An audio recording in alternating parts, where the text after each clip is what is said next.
We finna lock in. We finna watch this. We finna start, trying to do these motherfuckers later on throughout the night. You feel me? Yeah. I think. You know what? Hold on. I'm gonna take a little quick. I'm gonna take a shot again. Take a shot. Because I feel like the vibes need to be right. You feel me? But we finna just start this up real quick. This is some body cam footage. 40 SWAT officer face a Utah's deadliest shooter situation. What's that?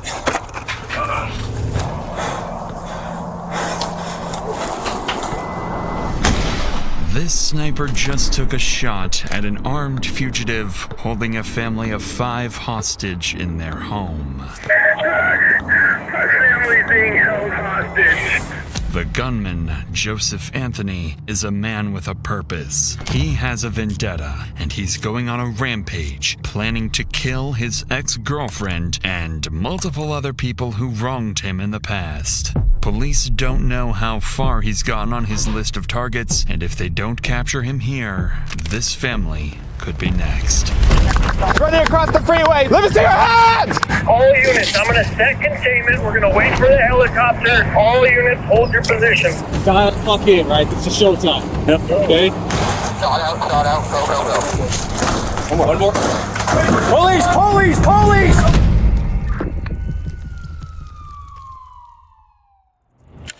It's Thursday, September 9th, and the first sign that something is seriously wrong comes from an alarming 911 call. Central 911, what is the address of your emergency? Leighton.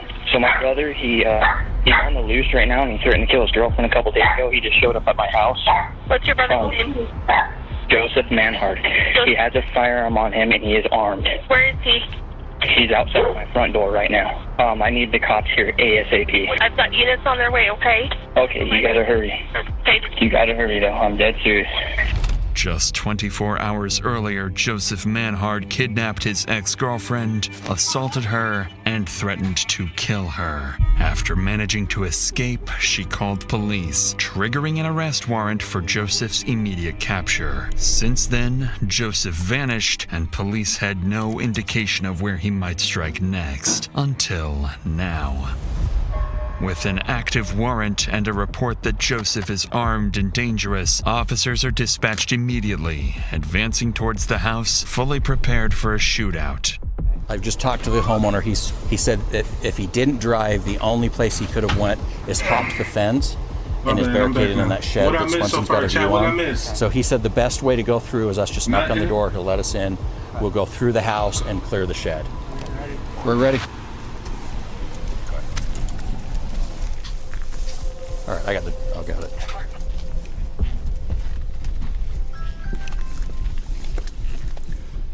Bye. You want to show us where to go? And where's the shed? Just in the corner over there. You got me? I'm gonna have to go through and hit it and come swing it out wide. Swing it out wide and I can step in front. Okay.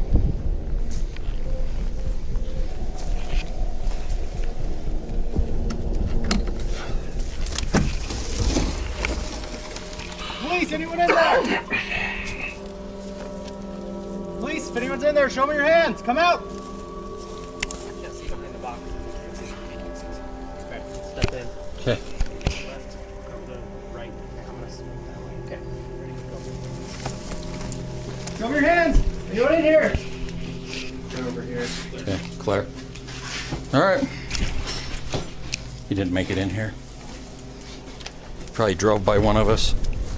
With no sign of the suspect, Joseph remains at large, and whatever he came here to do, he didn't finish it. So before officers leave the residence, they speak with Joseph's brother, trying to understand why Joseph showed up and what he might do next. What he tells them reframes the entire situation. According to his brother, Joseph didn't come here randomly. He was likely looking for his ex-girlfriend, the same woman who escaped his kidnapping just a day earlier. The two had recently broken up, a split that left Joseph without stable housing and increasingly angry. His brother also tells police that in recent conversations, Joseph had been talking about tying up loose ends and ending it all. To officers, it begins to sound like Joseph isn't just running. He may be moving with intent, driven by a personal vendetta and targeting people he believes have wronged him. If that's true, it has never been more urgent to locate Joseph before he reaches someone else. No, facts. But it doesn't take long for those fears to be confirmed, because later that evening, police receive another alarming 911 call. Fairfield 911. My brother-in-law's at my house right now. Okay, where is he? Is he outside? Yes, he's outside. Okay. Is he knocking on the door, or what's he doing? He's in the front yard. They said they already have an APB out on him. Yes. Okay. I need to get here right now. Okay, we're on the way. Tell me exactly where he's at. She was out front. She was walking around out front. He's walking around. Following this terrifying call for help from Joseph's sister-in-law, officers are dispatched to the home once again. But by the time they arrive, Joseph has already vanished. This time, however, officers decide to canvass the surrounding neighborhood before leaving, a decision that will prove critical. Nearby CCTV footage captures Joseph getting into a car and speeding away from the property earlier in the day. For the next few hours, patrol units search across the city, but the white Hyundai remains out of sight. But over the next several hours, Joseph's decisions will force officers into one of the most dangerous manhunts of their careers. For the next few hours, patrol units search across the city, but the white Hyundai remains out of sight. Then, around 1:30 a.m., a lone patrol unit spots a vehicle matching the description and immediately initiates a pursuit.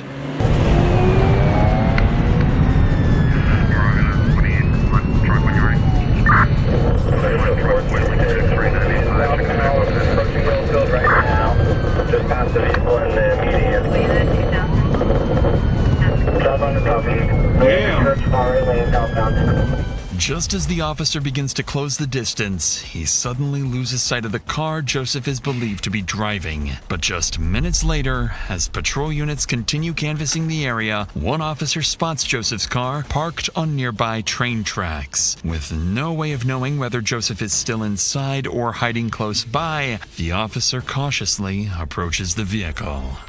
Okay. He went right through Hey, I have civilians here saying that there's a car parked on the tracks at Building Hotel 3 on the southwest end. Can I get a couple more of this way? 31 headed that way. Oh, so if they didn't snitch, he would have got away. It fills up to 76. I have visual on the vehicle. It looks like it still might be occupied. I'm not sure yet. South corner of Hotel 3. Looks like vehicle might be abandoned. If we can start getting the containment close in, and then I can start my dog. The car turns out to be empty, and there's no sign of Joseph anywhere nearby. By abandoning the vehicle here, Joseph appears to have given officers an advantage. He's now on foot, without transportation. Police finally have a chance to corner him. But that window closes almost immediately, as just 20 minutes later, Joseph makes his next move. 911. Yeah, this is the utility trailer. I just had a lady walk in the front door, said her car was stolen and she was shot at. What kind of car? Got blood on her. We're in the area looking for this guy. Could she tell you quick what kind of car? What kind of car? Kia Optima. As dispatch gathers details from the call, patrol units across the area are alerted to be on the How the lookout fuck for you a get that stolen far? white Kia Optima, taken at gunpoint. At the same time, one patrol unit is sent to the scene of the carjacking to speak directly with the victim, where they'll learn just how close Joseph is to committing his first murder. Do you mind if I talk to you for a second, ma'am? Okay. Do you mind just telling me what happened? So I was sitting in my car and he was like, hey, do you have a cigarette? Or no, he asked me if I had a lighter, sorry. And I was like, yeah, and I only rolled down my window like this far and I handed him my lighter and then he was handing it back to me and then he just shoved his arm in my window and I just started rolling it up and I started screaming And he was like, I have a fucking gun. And then he pulled it out, and I just kept rolling up the window trying to scream, and then he just shot out the window. And then I just opened the door, and I said, you fucking have it. And then I just got out and ran. Okay. By this point, it's clear Joseph has lost control, and this woman is lucky to be alive. But that might not be the case for whoever crosses his path next. Because just minutes later, around 2 a.m., a patrol unit spots the stolen car speeding down the highway, heading toward Utah County. As soon as the pursuit begins, Joseph starts swerving across lanes, forcing other drivers to react and putting innocent lives directly in danger.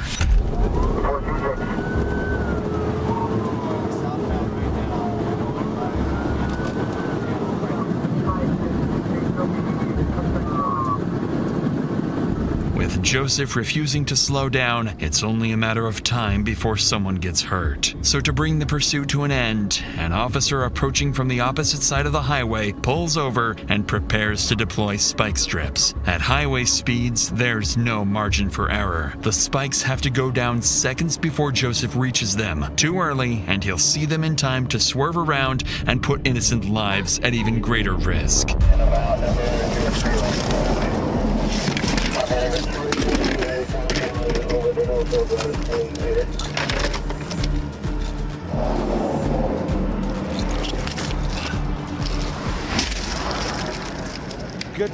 Good spikes, southbound Shepherd. Need a unit.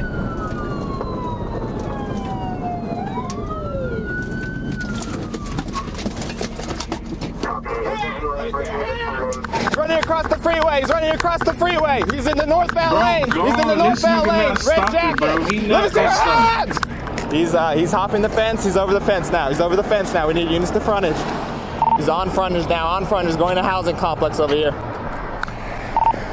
By a white fence. He's about to hop it. He's hopping it into someone's backyard. After abandoning his car, Joseph runs towards a residential area surrounded by homes where families are asleep inside. Knowing how dangerous and unpredictable Joseph is, officers now have to cut through the busy highway and move quickly to find him before anyone else is put at risk.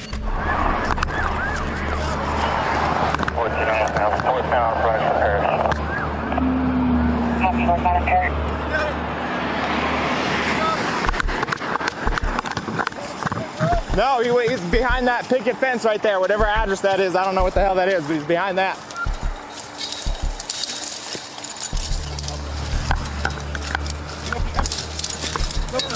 Negative. No shot. Frontage. Go more toward probably. What's that?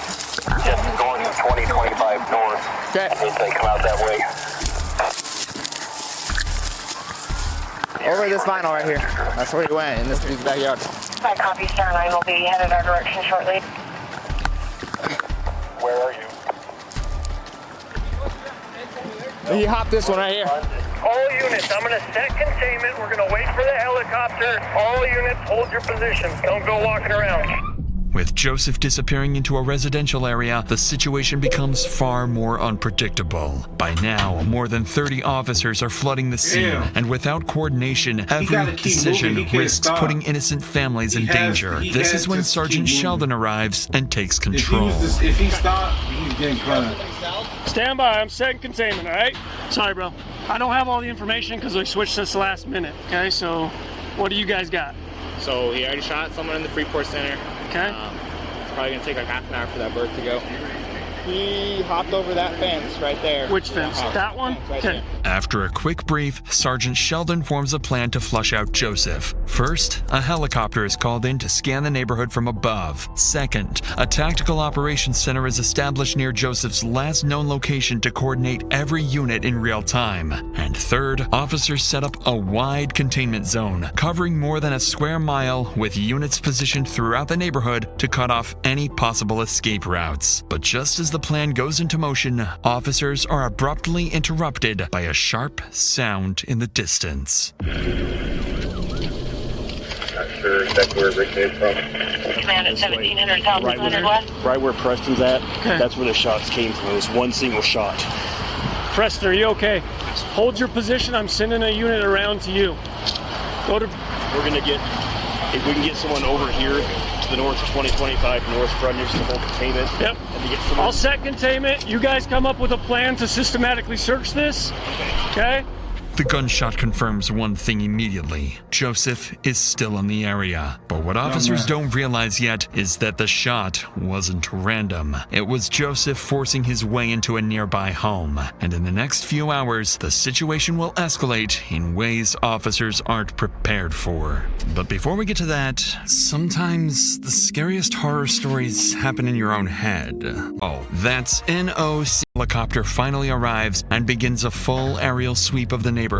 But Joseph is nowhere to be seen. On the ground, officers spread out searching for Joseph and cautiously prepare for an ambush. Forerunner.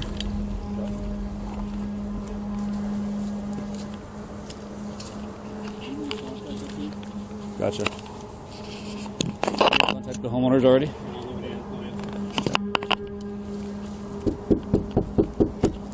Bountiful Police! Hi, Bountiful Police. Did you guys get to... Oh, sorry. We're just looking for somebody in the area. Your home is secure. You didn't notice anything suspicious. Okay, it's gonna have a white male, red shirt. You see someone like that, give us a call. If you find them or see them or anything, give us a call 911. Alright, thank you. No, you're good. Just make sure you lock your door. Who the hell is this guy with us? Driving me crazy. After more than 2 hours of knocking on doors and checking backyards, there's no sign of the suspect. Joseph's absence becomes increasingly unsettling, and Sergeant Sheldon quickly recognizes what it likely means. If Star 9 can't find him, we have a totally different situation, right? Because he potentially could be in one of these houses. He could be taking people hostage. He could have broken in and it's unoccupied, right? So we have all of this shit that we're going to have to filter through. And that's going to have to take. How many houses are we looking at? Resources.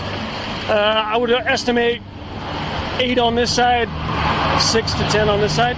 At this point, Sergeant Sheldon and his team are forced to consider multiple scenarios, including a barricaded suspect holding hostages inside. But they won't have to weigh those possibilities for long, because one phone call is about to answer that question for them. 911, what's your emergency? My family's being held hostage.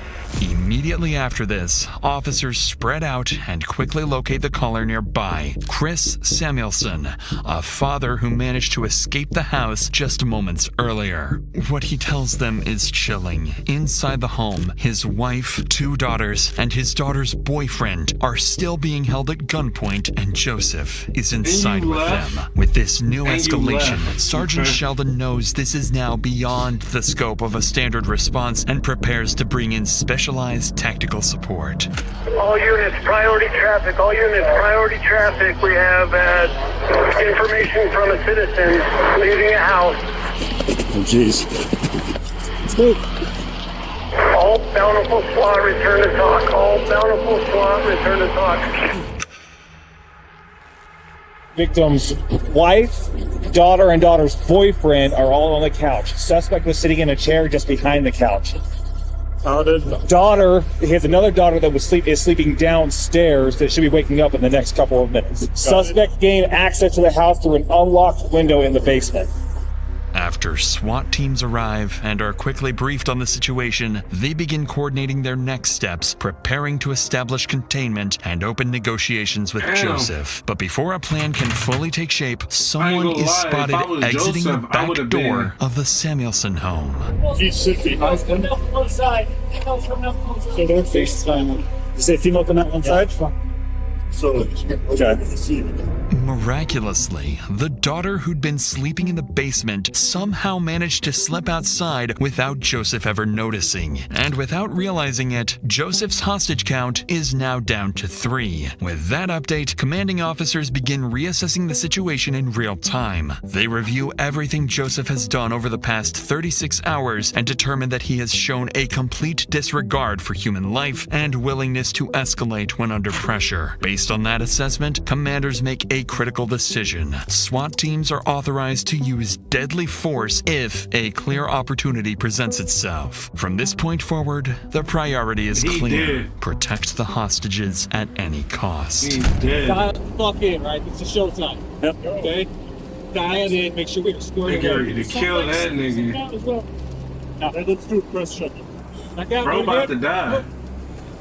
So he's a doofy. We're throwing a bang.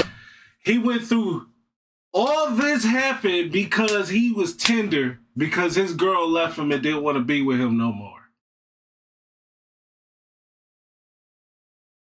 That's how all of this started from. Like, what the fuck, nigga? It's so many female in the world. It's so many males in the world. And when I'm saying that to the ladies. Y'all don't have to, like, this ain't necessary. You can find somebody that's 10 times better than the person that you was with, bruh.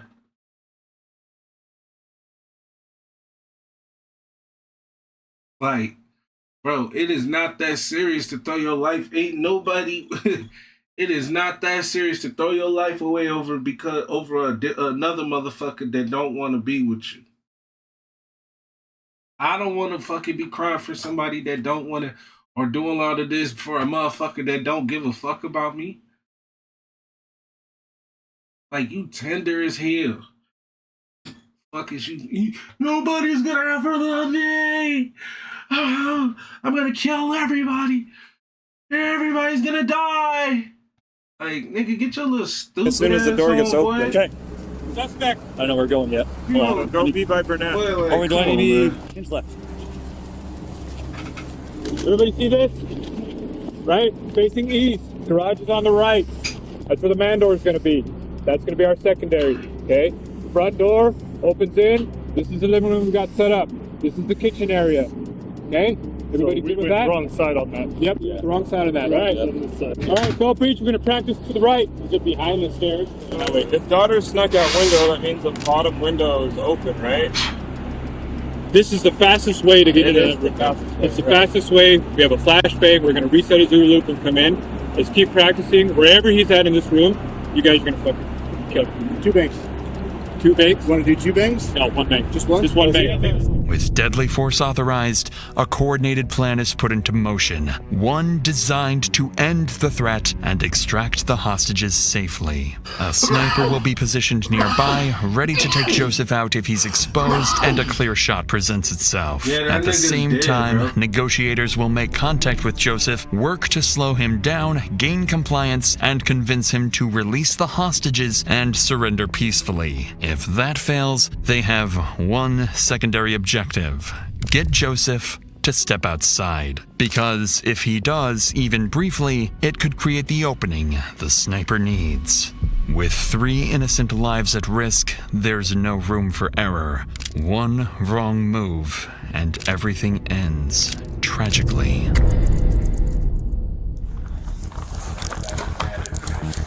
We're good. Thanks, man. Oh, they strapped up for real.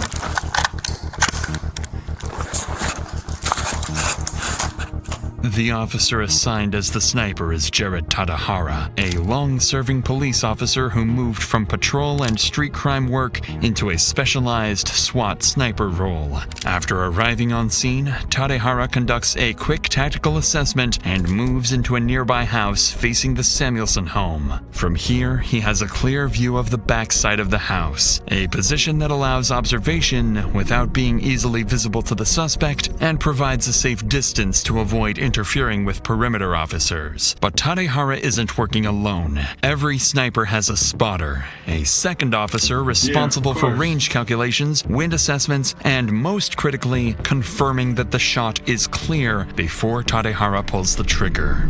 Across the street, negotiations continue. For the past 3 hours, officers have been trying to reason with Joseph, urging him to surrender and release the hostages. But Joseph refuses. He won't let anyone go and threatens to kill the entire family if officers attempt to force entry. With 3 people at fatal risk, a precise sniper shot becomes the only way to end the standoff before it turns deadly. But before Officer Tadehara gets that opportunity, he receives crucial information that makes things a lot more risky. The differences between suspect taken. Suspect appears to have a shorter, wider nose. Okay, a slightly rounded face. Okay. If suspect has a flash guillotine stain, that would be. Unfortunately for Tadehara, the situation just became far more complicated. One of the hostages inside is a male who closely resembles Joseph. One wrong shot and an innocent person could be killed. With that in mind, Tadehara shifts his position to a different house across the street. He needs an angle facing the front door of the Samuelsons' home. The shot at this distance travels roughly 75 to 100 feet and takes less than a second from decision to impact. At the same time, negotiators reassess their approach. What's been alarming them throughout the standoff is that Joseph hasn't made any traditional demands. He didn't ask for money, car, or safe passage. Instead, he's simply refusing to let anyone go. That behavior begins to make sense once investigators provide more insight into Joseph's condition. According to them, his mental state has been deteriorating for hours. He's been heavily using drugs for days, his thinking is no longer rational or strategic, and his behavior is increasingly volatile. Most concerning of all, Joseph isn't releasing the hostages or surrendering. His endgame appears to be killing people he blames for all his problems, then forcing police to kill him or take his own life. Because of this assessment, SWAT officers remain positioned. Like, you gotta, like, that's real goofy shit. Like, you gotta be the goofiest person on the planet to wanna take my life because your girl left you. Nigga, I probably just lost my job. I probably just found out that my lady that you got hostage was cheating on me. Or something. Or she got something. I could be going through so much shit. And now you mad. And instead of me going and doing what you doing, you feel me? I'm thugging it out, but then your little tender booty ass want to motherfucking come over here and kill everybody, try to kill all of us because your shorty left you because she didn't want to be with you no more. That's the most goofiest shit I've ever heard, bro. Like, bro, the coochie was not that good. It was not that good, bro. It was definitely not that good. To kill everybody, nigga? You want to kill everybody and die? Like, no, it was definitely not that. It was not that. Far back to avoid provoking him. Negotiators then ask Joseph to step outside the front door with... Gotta be his first girlfriend ever. Hold on. I'm messing up. For hours. He's been heavily using drugs for days. His thinking is no longer rational or strategic, and his behavior is increasingly volatile. Most concerning of all, Joseph isn't releasing the hostages or surrendering. His endgame appears to be killing people he blames for all his problems, then forcing police to kill him or take his own life. Because of this assessment, SWAT officers remain positioned far back to avoid provoking him. Negotiators then ask Joseph to step outside the front door with the hostages to prove they're still alive. If he does, it will give Tadehara a clear view and a chance to take the shot. It takes time, but Joseph eventually agrees to walk to the front door with the hostages while warning he'll shoot them if officers make any aggressive moves. After 2 days of chasing Joseph, officers finally have a chance. Nigga, they've been chasing this nigga for 2 days? Y'all didn't give a fuck in the first place. How the hell did it get to 2 days? How he been running from you niggas for 2 days, bro? If it was my black ass, they would have found me the same day. to bring his violent rampage to an end. With the SWAT team nearby staged for immediate entry, Officer Tadehara prepares to take the shot. He stabilizes his rifle using a bipod, a small stand attached to the gun, then lies prone, steadies his aim, and slows down his breathing. A few seconds pass, and then the front door begins to open. Shot out. Go, go, go. Shot out, go, go, go. He's a dumbass. Why would he do that? I would have been like, here, you can hear him on the phone.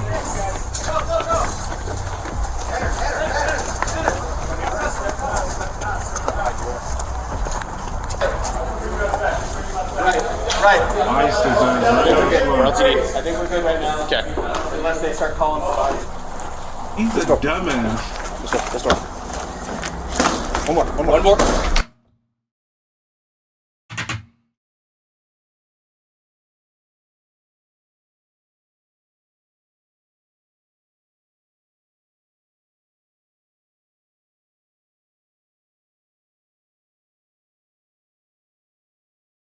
Now, nigga. Now, was that even necessary? If this is my house, I would have been heated. Why the fuck is y'all kicking in my back door when the nigga already dead? And y'all walk through the front door. Why do you need to break my back? Why do you need to do that? You did not need to do all of that. Look, they walking right through the door. Everybody chilling. Y'all could have knocked. Y'all could have looked. We right here. We right here. This door. This the door. One more. Police!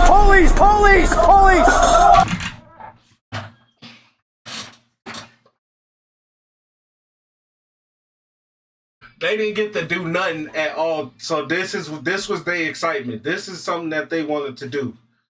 This is what they wanted to feel like they did something. They wanted to feel like they did something. I'd be heated, gang. Look, y'all fucked up my whole. Y'all don't know how. Y'all know how much this shit costs to get fixed? I'd be heated, but y'all ain't never just do this dumbass shit. Y'all could have walked through the front door. Hey, nigga, Gotcha, we got him.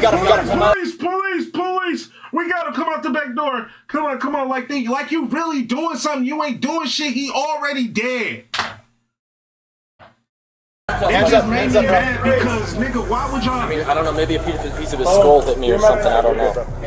You're good. Maybe a piece of his skull hit me. Maybe a piece of his skull hit me. But something hit me. Can I point? Something hit me right here. I see. Come on out. What do you see? He's okay. Yep. He's okay. Grab him. You okay? You got anything? Careful, she's shaking. Yep, I got you. Grab her, she's shaking. That's okay. She just traumatized right now. You're safe. You are safe. After more than 6 hours trapped inside with an armed, unstable man, the entire family survives. An outcome that, just minutes earlier, felt far from guaranteed. At the front door, Joseph Manhard lies critically wounded. Paramedics rush him to the hospital, but despite life-saving efforts, he's later pronounced dead. Investigators later determined that Joseph's actions... He was gonna be pronounced dead. Didn't you just hear what dude said? A piece of his skull hit my head. Why would he be alive, and how would you think he was gonna survive? Were driven by a rapid collapse. His failed relationship and heavy drug use pushed him into increasingly violent and reckless behavior. No, his girlfriend leaving him is what drove him into a reckless behavior. That's what drove his ass. He's a goofy. He's a dummy. Y'all let me know how y'all feel about it in the comments. He's a dummy to me. He's a dummy.